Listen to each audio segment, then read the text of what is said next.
19세기 영국의 유명한 설교가인 찰스 스펄전 목사님께서 교회를 새로 건축하고 입당을 하게 되면서 그 전에 설교 연습을 하기 위해서 새로 건축한 교회에 들어갔다고 합니다. 그 당시에는 이제 마이크가 없었기 때문에요, 육성으로 설교를 했어야만 했는데요. 따라서 전보다 더 커진 교회에서 어느 정도 크기로 설교를 해야 되나, 이렇게 맨 뒤에 있는 성도들까지 소리가 들려야 되고 그래야 되기 때문에 어느 정도로 해야 되나 이런 이제 생각을 하게 되면서 사모님을 데리고 교회에 들어가서 설교 연습을 한 거죠. 그래서 사모님을 저 맨 뒷좌석에 앉혀놓고 말이 잘 들리면 손으로 사인해달라고 하고 연습을 시작하는데, 그날 스펄전 목사님께서 점검을 하기 위해서 읽은 말씀은 요한복음 1장 29절 말씀이었다고 합니다. 보라, 새 형제를 지고 가는 하나님의 어린 양이로다 라는 그런 말씀인데요, 이 말씀을 이제 읽는 거죠. 처음에 이 말씀을 딱 읽었는데 맨 뒤에 앉아있는 사모님이 손을 모으지 않더랍니다. 소리가 작았던 거죠. 그래서 다시 조금 소리를 높여서 보라, 세상죄를 지고 가는 하나님의 어린 양이로다 이렇게 말씀을 읽었는데, 그때에도 역시 이 사모님의 손은 올라가지 않았다는 거예요. 그래서 스펄전 목사님은 이전보다 더 큰 소리로 더 크게 하면서 보라, 세상죄를 지고 가는 하나님의 어린 양이로다 하고 말씀을 읽었답니다.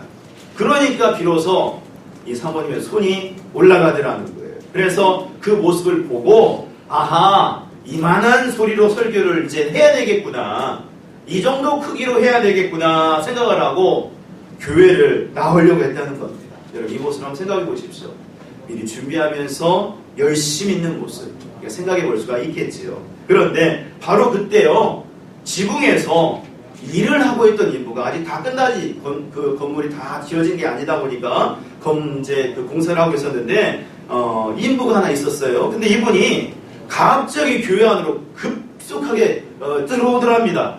그러더니 목사님 앞에 무릎을 꿇더니 목사님, 내 죄를 사해 주십시오 이렇게 하면서 죄를 고백하더라는 거예요. 그래서 이 목사님이 놀래가지고 아니 무슨 일이십니까? 라고 물어보니까 그 인부가 말을 하기를, 제가 조금 전에 지붕에서 일을 하고 있는데 보라, 세상 죄를 지고 가는 하나님의 어린 양이로다 하는 하나님의 음성이 계속 들려줬습니다 그러더래요.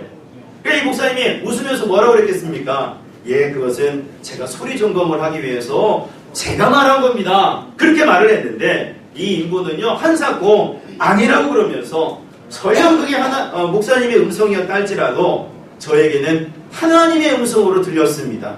그러니 저의 죄를 사해 주시고 저를 위해서 기도해 주십시오 라고 하더랍니다. 그래서 이 목사님이 어쩔 수 없이 그 인부를 위해서 기도해 주었고, 그 인부는 그 순간 예수님을 영접하면서 교회에 출석하게 되었으며 나중에는 교회에 충성된 일꾼으로 섬기게 되었다는 거예요. 스펄전 목사님의 이 열심 안에서 이런 아름다운 결과를 낳게 된 겁니다. 이처럼 여러분, 우리가 열심히 뭔가를 한다는 것은요 참으로 좋은 결과를 얻게 되는 계기가 되는 겁니다. 물론 그 열심이 잘못된 목적을 향한다면 분명 그릇된 결과를 얻게 되겠습니다만은, 온전한 열심은 정말 큰 은혜를 누리는 비결이 된다는 것을 알 수가 있죠. 그런데 오늘 말씀 7절을 보시게 되면은요, 참으로 놀랍게도 하나님께서도 열심을 내신다라는 말씀이 나와요. 자, 우리 본문 7절 말씀을 다시 한번 읽어보실까요? 자, 읽겠습니다. 7절 시작. 그 정사와 평강의 더함이 무궁하며 또 다윗의 왕자와 그의 나라에 군림하여 그 나라를 굳게 세우고 지금 이후로 영원히 정의와 공의로 그것을 보존하실 것이라. 만군의 여호와의 열심히 이를 이루시리라. 아멘. 말씀 보십시오. 마지막에 이렇게 나와 있죠. 만군의 여호와의 열심히 이를 이루시리라.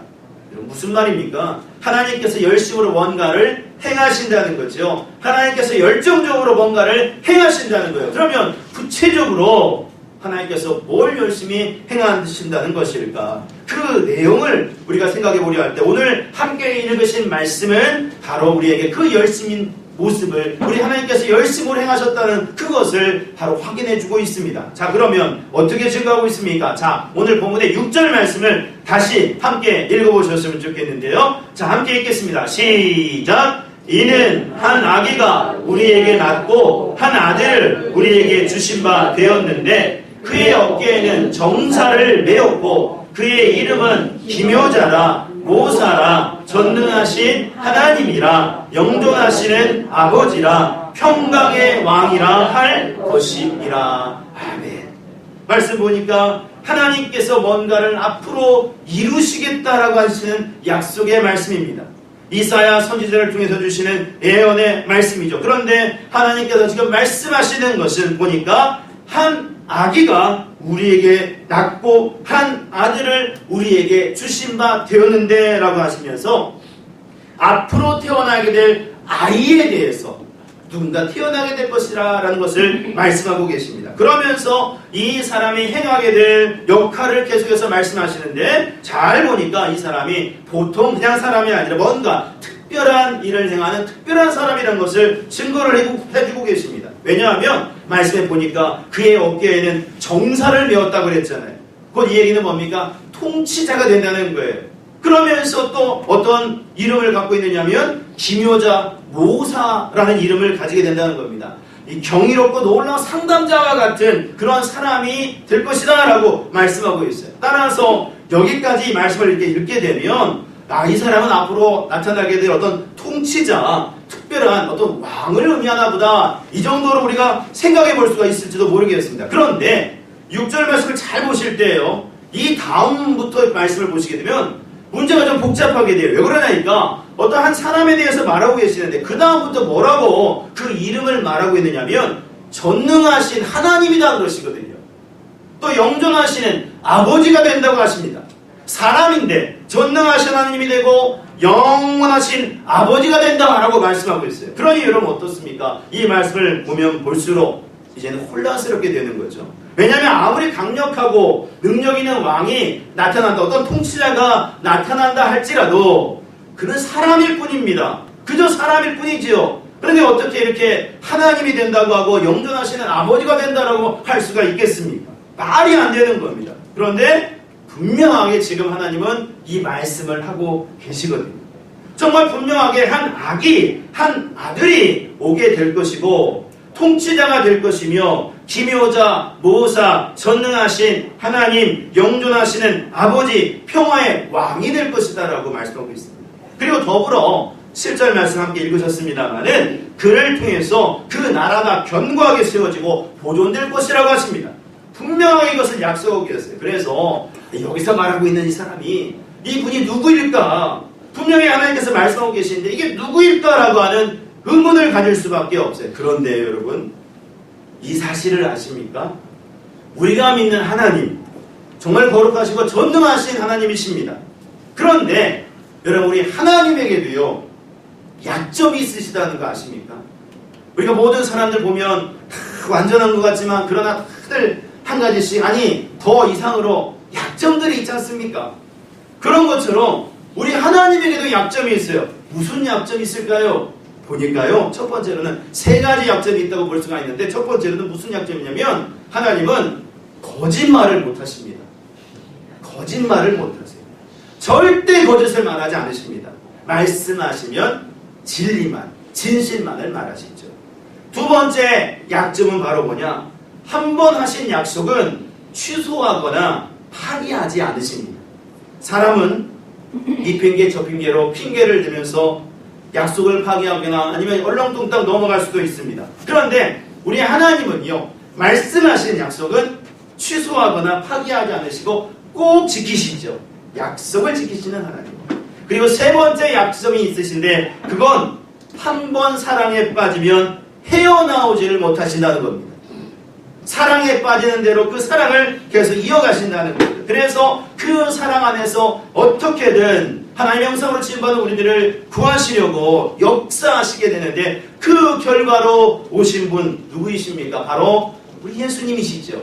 우리 예수님께서 이 땅에 오시고 또 우리를 위해서 죽게 되셨는데요. 그렇게 하나님은 하셨습니다. 그런데 이 세 가지의 하나님의 약점에 대한 사실을 생각해 볼 때요, 우리가 생각해 볼 수 있는 것이 바로 무엇이냐면 바로 이 치명적인 하나님의 약점의 결과로 이 세상에 오신 우리 예수님, 그 놀라우신 사랑 안에서 우리를 구원하시고 하나님 나라를 회복하여 영원히 우리를 인도해 가시는 우리 예수님, 바로 그 예수님을 생각해 보면 오늘 바로 이 말씀에서 증거하고 있는 바로 그 분이 바로 우리 예수님이시다라는 것을 알게 된다는 것입니다.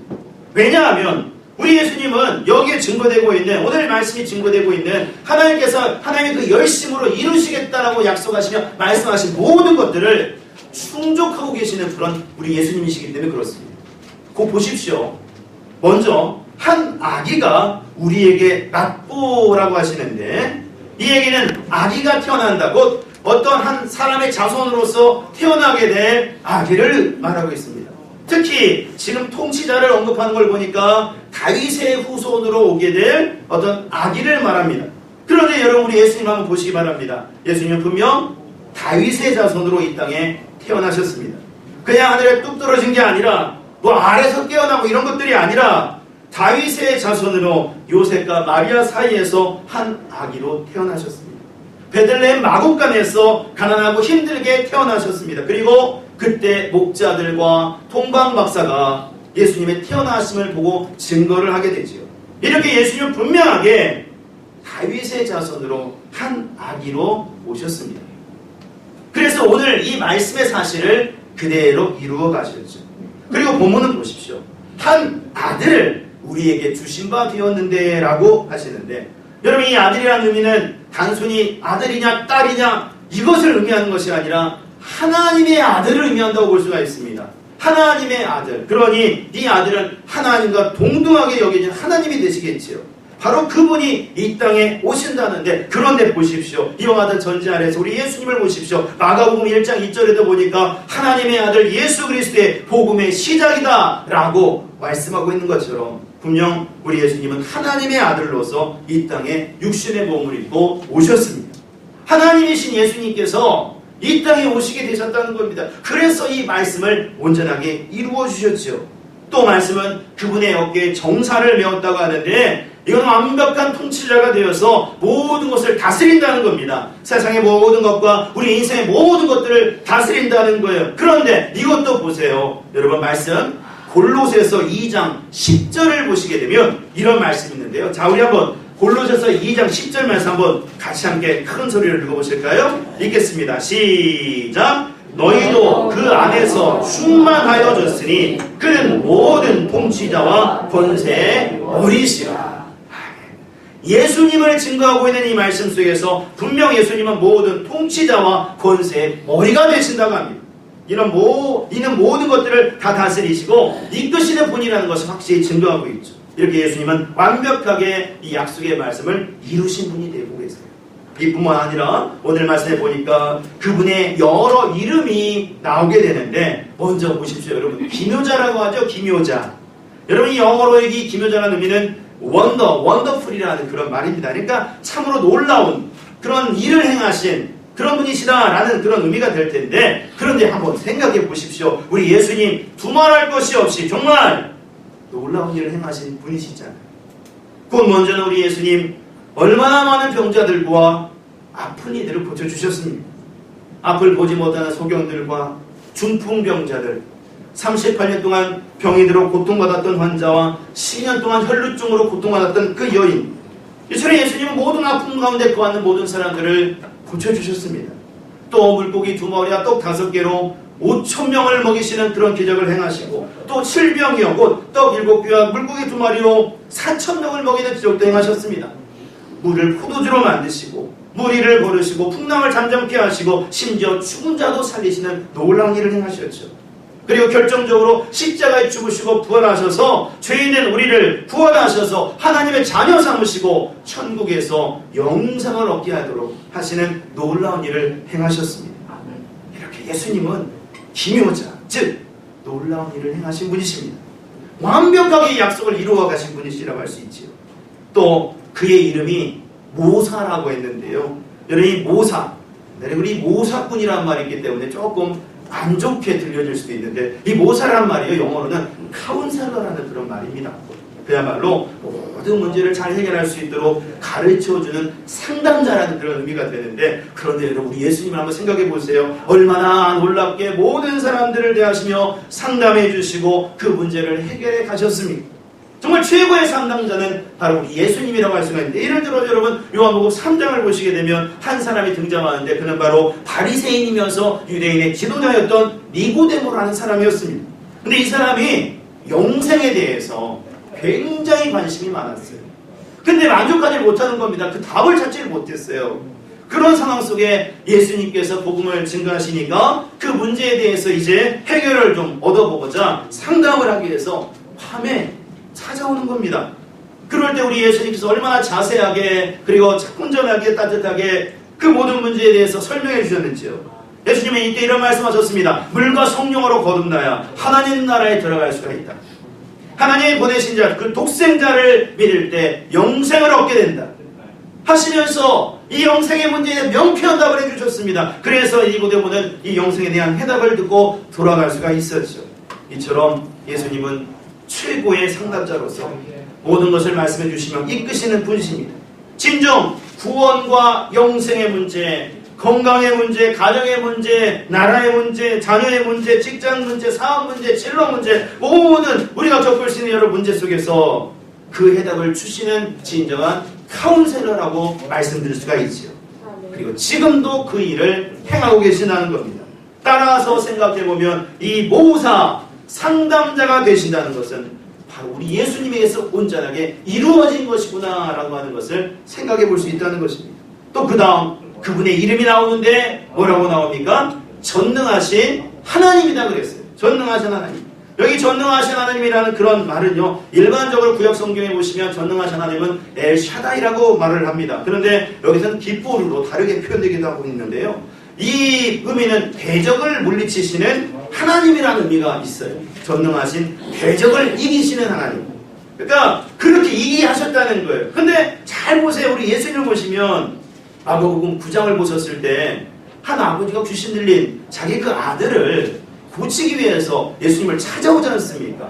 근데 예수님이 산에 올라가실 상황이어가지고 다른 제자들이 밑에 있었기 때문에 그 제자들에게 그 부탁을 하는데 그 제자들이 그걸 못했어요.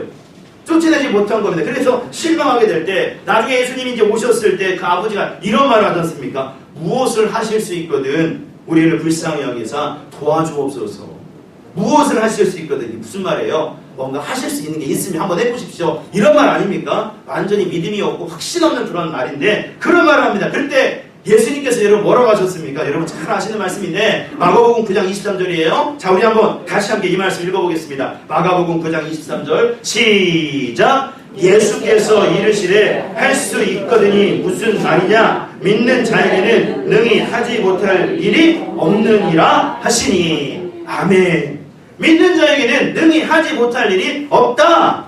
확과 믿음 가운데 거하면 그 믿음 안에서 능히 하지 못할 일이 없다. 이렇게 말씀하셨어요. 그러니까 이 아버지가 그 말을 듣고 내가 믿나이다. 나의 믿음 없음을 도와주소서 하면서 다시금 굳건한 믿음 가운데 거하게 되죠. 그럴 때 예수님은 그 아이를 지금까지 붙잡고 있었던 그 귀신을 꾸짖어서 그 아이로부터 떠나가게 만드셨습니다.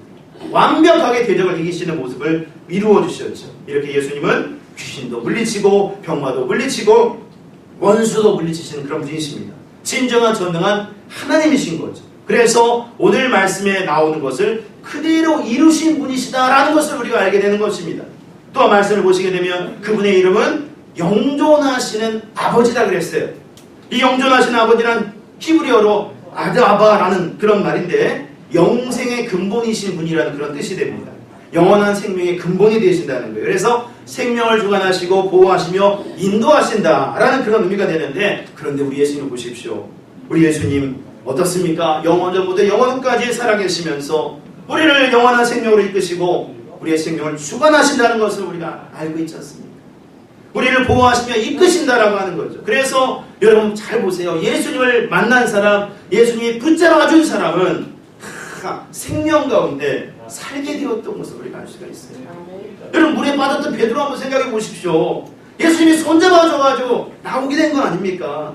십자가 회장에서 죽어가던 그 강도를 한번 생각해 보십시오. 그 사람도 예수님 붙잡아줘서 낙원에 이르는 역사를 누리게 된 거 아닙니까?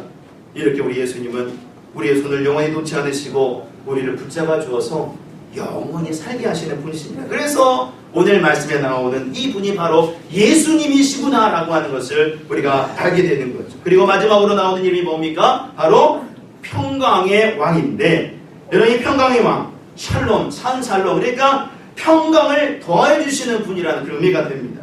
그런데 보십시오, 우리 예수님 우리에게 평강을 진정으로 더해 주셨죠. 이 땅에 평강을 주시기 위해서 오셨고 또 그 평강을 우리에게 약속하시며 허락해 주셨습니다.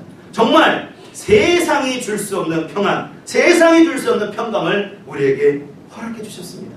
그래서 이 모든 것들을 다 이루어 가셨던 것을 볼 수가 있죠. 따라서 여러분 잘 보세요. 오늘 말씀에 나와 있는 모든 내용들 결국 예수님에게서 이루어지고 예수님을 통해 다 나타나게 된 것을 알 수가 있지요. 하나님께서 약속하신 그대로 하나님의 열심 안에서 이 모든 것들이 예수님 안에서 모든 것들이 다 이루어진 것을 볼 수가 있습니다.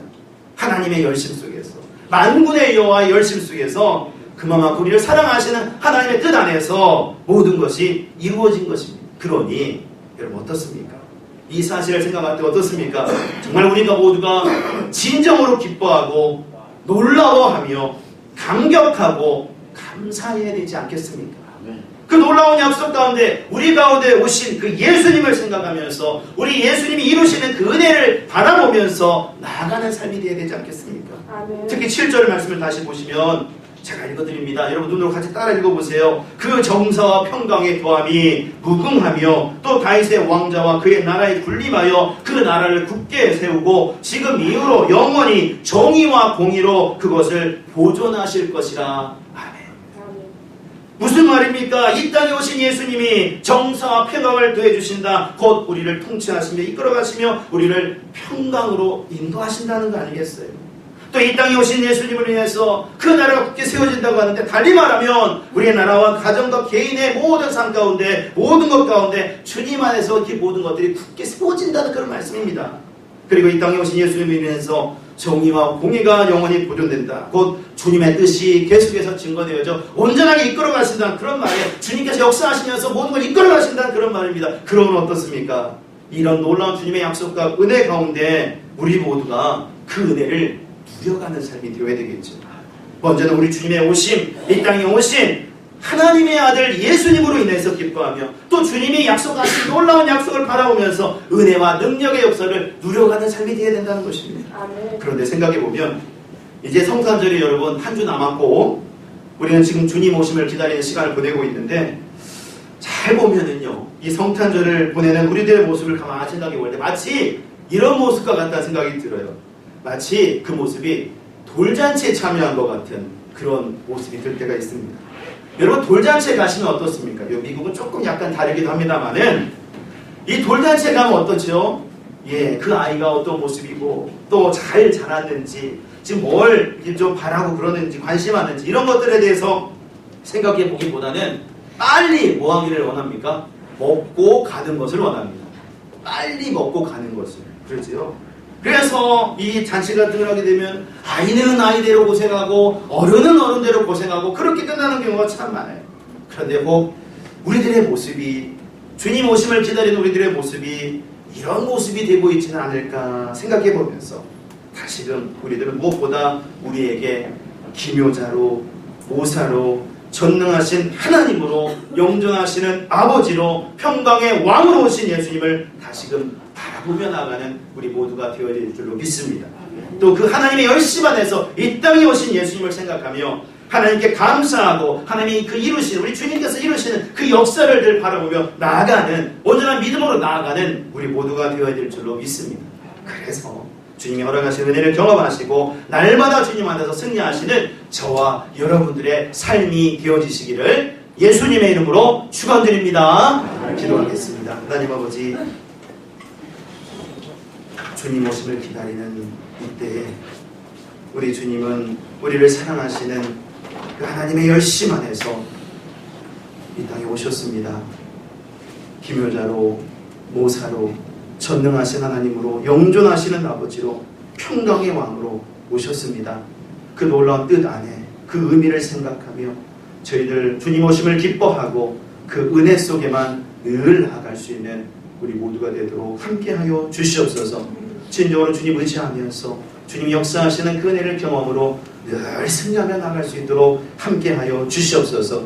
이 모든 말씀 사랑 받으신 예수님의 이름으로 기도 올려온다이다. 아멘.